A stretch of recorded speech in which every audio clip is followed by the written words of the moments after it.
welcome to a brand new episode of the Jampack Report today for Memorial Day, May the 25th of 2020. Of course, my name is Samuel Adams, and this is a daily gaming news podcast meant to bring you the hottest gaming news you need to know from around the industry, hosted on YouTube and podcast services around the world 5 days a week. It is your one-stop shop for the hottest gaming news you need to know. So if you enjoy the show and you like what you see, hit that subscribe button and keep coming back for more. But today we are catching up on news that broke over the weekend on top of some pretty big Memorial Day stories, including one of the biggest PlayStation Plus games given out to date. We will discuss all of this and more on today's show, but without further ado, Halo 3 on PC is set to begin its test flighting in June, according to 343 Industries. Halo developer 343 Industries has announced in a blog post that Halo 3 is set to begin flighting on PC in June. Specifically, flighting is slated to begin in the first half of the month, and this news follows the release of Halo 2 Anniversary on PC on May the 12th. If you would like to have a chance at participating in the test flights for Halo 3, as well as future releases like Halo 3 ODST and Halo 4, we highly recommend signing up for the Halo Insider program. All you have to do is provide 343i with your system specs and the information necessary for them to deploy test builds to your Steam and or Microsoft account, and you may end up getting selected to play in the flight and help find bugs that need fixing. Best of all, becoming a Halo Insider is completely free, so there is no reason not to sign up. The author says they are glad to see Halo 3 starting test flights soon, but they are nervous about how the game will eventually turn out due to the rough state of Halo 2 on PC, and ultimately only time will tell how polished Halo 3 will be when it eventually launches. Of course, Halo the Master Chief Collection, which contains all of the pre-Xbox One era Halo shooters, is available for $40 on both Steam and the Windows 10 store. You get access to the games that have released already right away, while access to the ones that have not come out yet will be given immediately when those titles officially launch. Really still a steal for $40. And I would love to hear in the comment section down below if anybody has been experiencing issues with Halo 2 on PC. I have not heard many people complaining. In fact, this is the first that I've heard of any kind of hardships people are having with this release. So if you are experiencing issues, I would love to be enlightened as to what those are.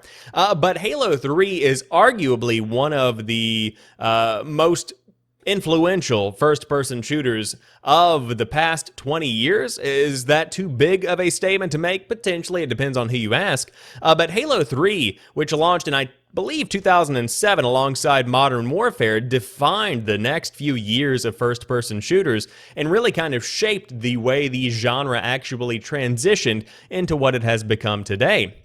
In terms of online multiplayer, my generation, those that are between the ages of 18 and 25, roughly, if you want to call that a generation of gamers, was infatuated with Halo 3. This is all that anybody was talking about. It was part of the way that we grew up. Halo 3 was just an ultimate battleground where you settled disputes, you made friendships, you forged bonds. It was an amazing battlefield to really just, I don't know, enjoy each other's company with. Halo 2 is still probably the most influential of the Halo franchise overall, but Halo 3 certainly does have a very strong fan base, and this one is going to be a very welcome addition to the Master Chief Collection on PC. Of course, if you do want to play the games, they are available as a bundle in the Halo Master Chief Collection, or you can buy them individually for $10 on your storefront of choice whenever it does officially launch. Now, this is not a fully fleshed out release. I do want to make that very clear. This is the flighting, the testing that is going to be happening before the game actually hits stores in full. So if you want to be part of that process, you can join and try and get in on the Halo Insider program if you are not already a part of that. But Metroid Prime Trilogy could be coming to Switch next month. A long-rumored port of the Metroid Prime Trilogy could be coming to Nintendo Switch next month, according to a listing from Swedish retailer iNet. The online retailer, which is in fact the original source of that years-old rumor after the trilogy and its intended platform were revealed on its website back in 2018, has updated the game's page with a release date. Metroid Prime Trilogy will reportedly release for Switch on June the 19th, but obviously take that with a grain of salt, and VG247 has reached out to Nintendo for confirmation.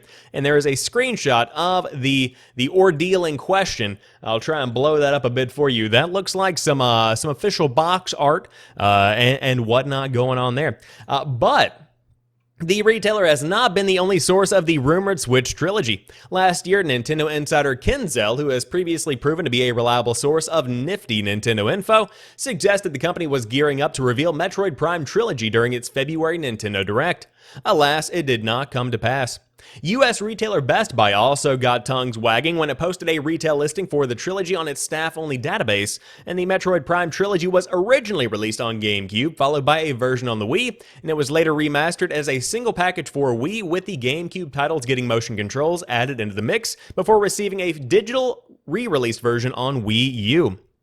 So this is something that I think is inevitable, and I would love to see the Nintendo Switch version of the game make use of the motion controls that are baked into the Joy-Con.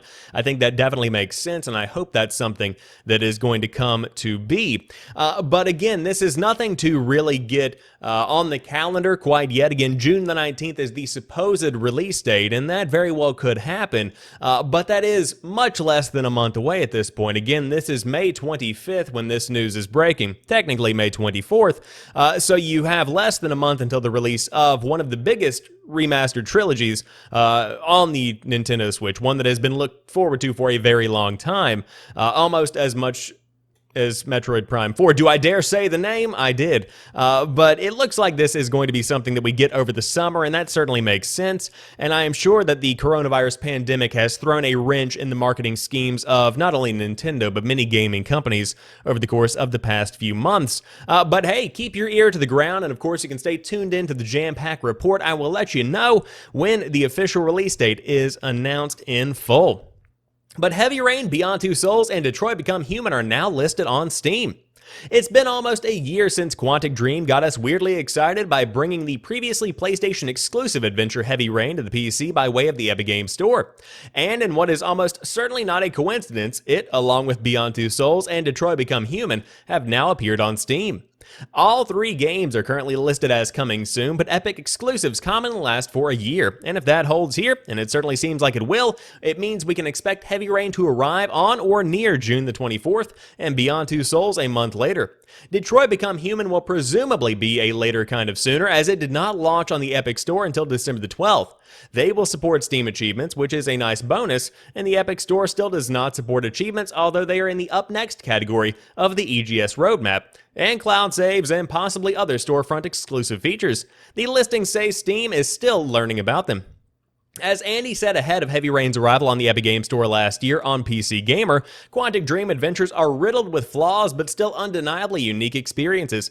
Heavy Rain, for instance, has a great premise and is dripping with a dark, occasionally beguiling atmosphere, he said in his 69 out of 100 review.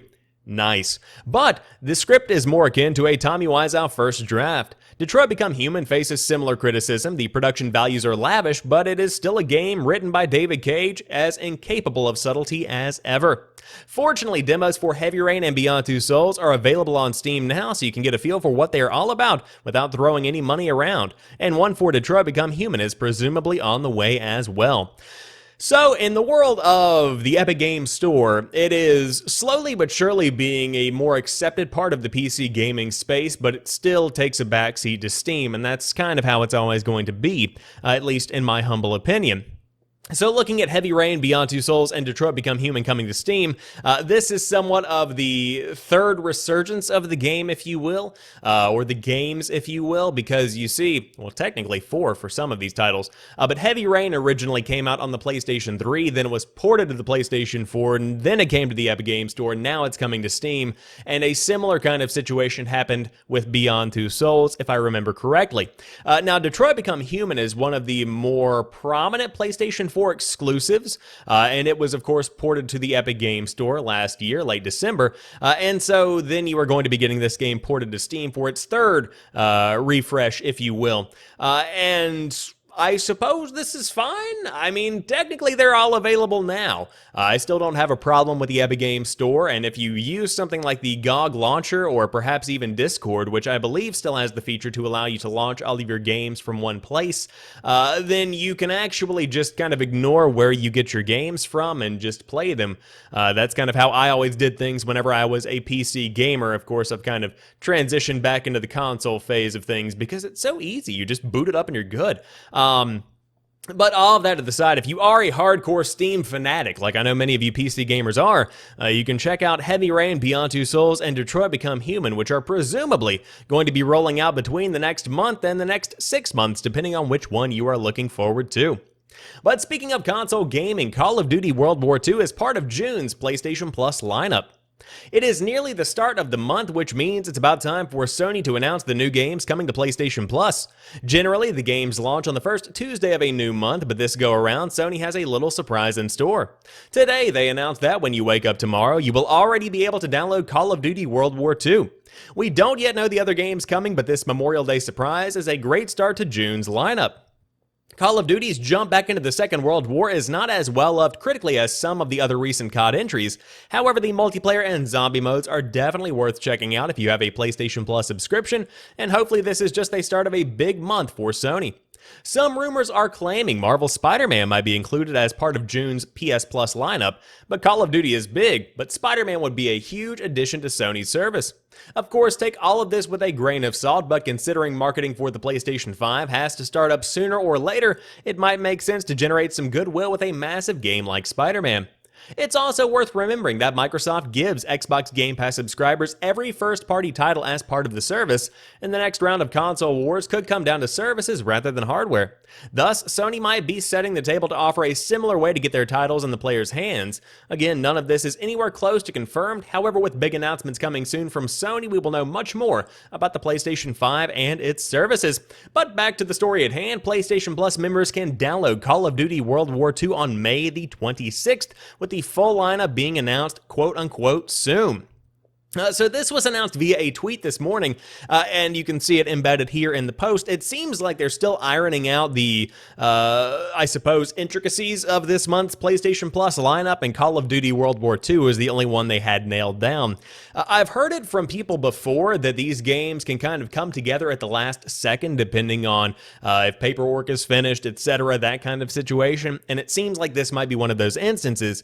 But putting the other game to the side, the other PlayStation 4 game that will be released and announced later on this week, you do have Call of Duty World War II, which was praised heavily for its single-player campaign, and I played a lot of the multiplayer. In fact, this was the last Call of Duty game that I really got heavily into before Modern Warfare came out.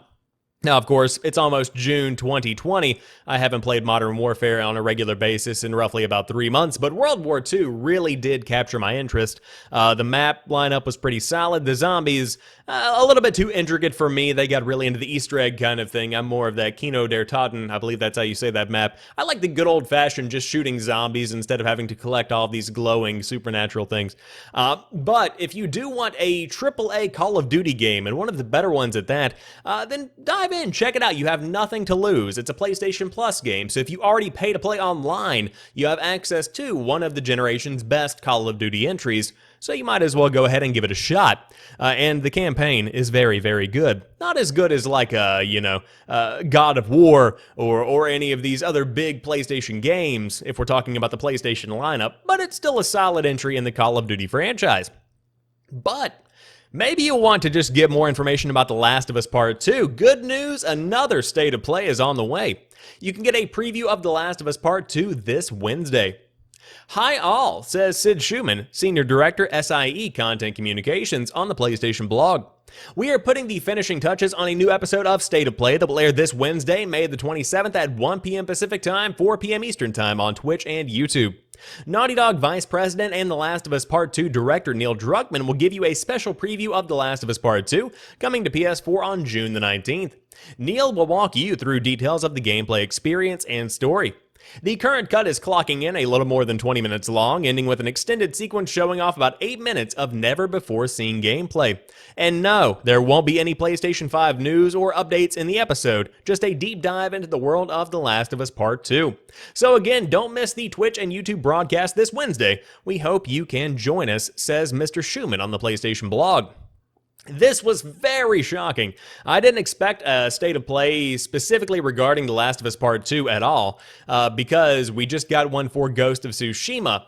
But if I had to guess, this is going to be the last big state of play before we get news about the PlayStation 5. And the order of these events makes sense because you don't really need to hype up The Last of Us Part 2. That game is getting plenty of traction, plenty of news as is. Ghost of Tsushima was struggling a bit after the state of play. People got a bigger look at the game. You got to see all of the features, or at least some of the features, that are going to be coming to Sucker Punch's big open world romp later on this summer. Now you have returned to The Last of Us Part 2, where you get more into the gameplay, you get more into what we can expect to experience whenever the game launches in June. And so with these last two big PlayStation titles out of the way, then you have this open field ready and waiting for the PlayStation 5 reveal, and I think that's exactly what you can expect. However, do we need this? Personally, I don't think so. I'm not really sure why they're doing a state of play, but I suppose this is going to be one of the last big pieces of marketing push outside of a lot of ads and whatnot. In my opinion, I probably won't even watch this because I don't need to. I'm sold on The Last of Us Part 2. And in fact, I am so sold on it that I might wait to play it on the PlayStation 5 to see the definitive edition of the game. And that might be a concern that Sony has. So they're trying to convince a lot of people to jump on board and make this a can't-miss experience of the summer. But for me, I might just rather have the definitive edition, if you will, the one that's getting beefed up with a patch for the PlayStation 5, which is inevitably going to come. And so we'll see what happens with this, but definitely tune in if you are a fan of The Last of Us Part 2, a fan of Naughty Dog, or you want to see what is coming for one of the biggest PlayStation exclusives of the year, and arguably of the generation. Again, that broadcast begins Wednesday, May 27th on Twitch and YouTube at 1 p.m. Pacific Time, 4 p.m. Eastern Time. And this is, again, a state of play, which is essentially an edited video that goes live, kind of like a YouTube premiere, but those don't work, so they tend to stream it. But to round out today's show, how would you like a My Friend Pedro TV show? The creator of John Wick wants to adapt indie hit My Friend Pedro for television. Derek Kolstad is reportedly shopping around television adaptations of the 2019 cult hit My Friend Pedro and the even lesser-known 2017 title Bendy and the Ink Machine. Quote, I am going out with a pitch for a television series based on the My Friend Pedro video game as well as for Bendy and the Ink Machine, Kolstad said in an interview with Comic Book. Quote, I am playing any. It's funny. The reason I'm answering it this way, literally, I have these post-it notes on my computer of this is what I'm working on today, end quote. To be honest, I love it all, he added. Those are at the forefront, but at any given moment, people are jumping on the horn, and we're talking the Jansen Directive, or we're talking Death Machine, we're talking actors with IP, sound men. I gotta tell you, man, I'm still a little kid at this. I fucking love it. End quote.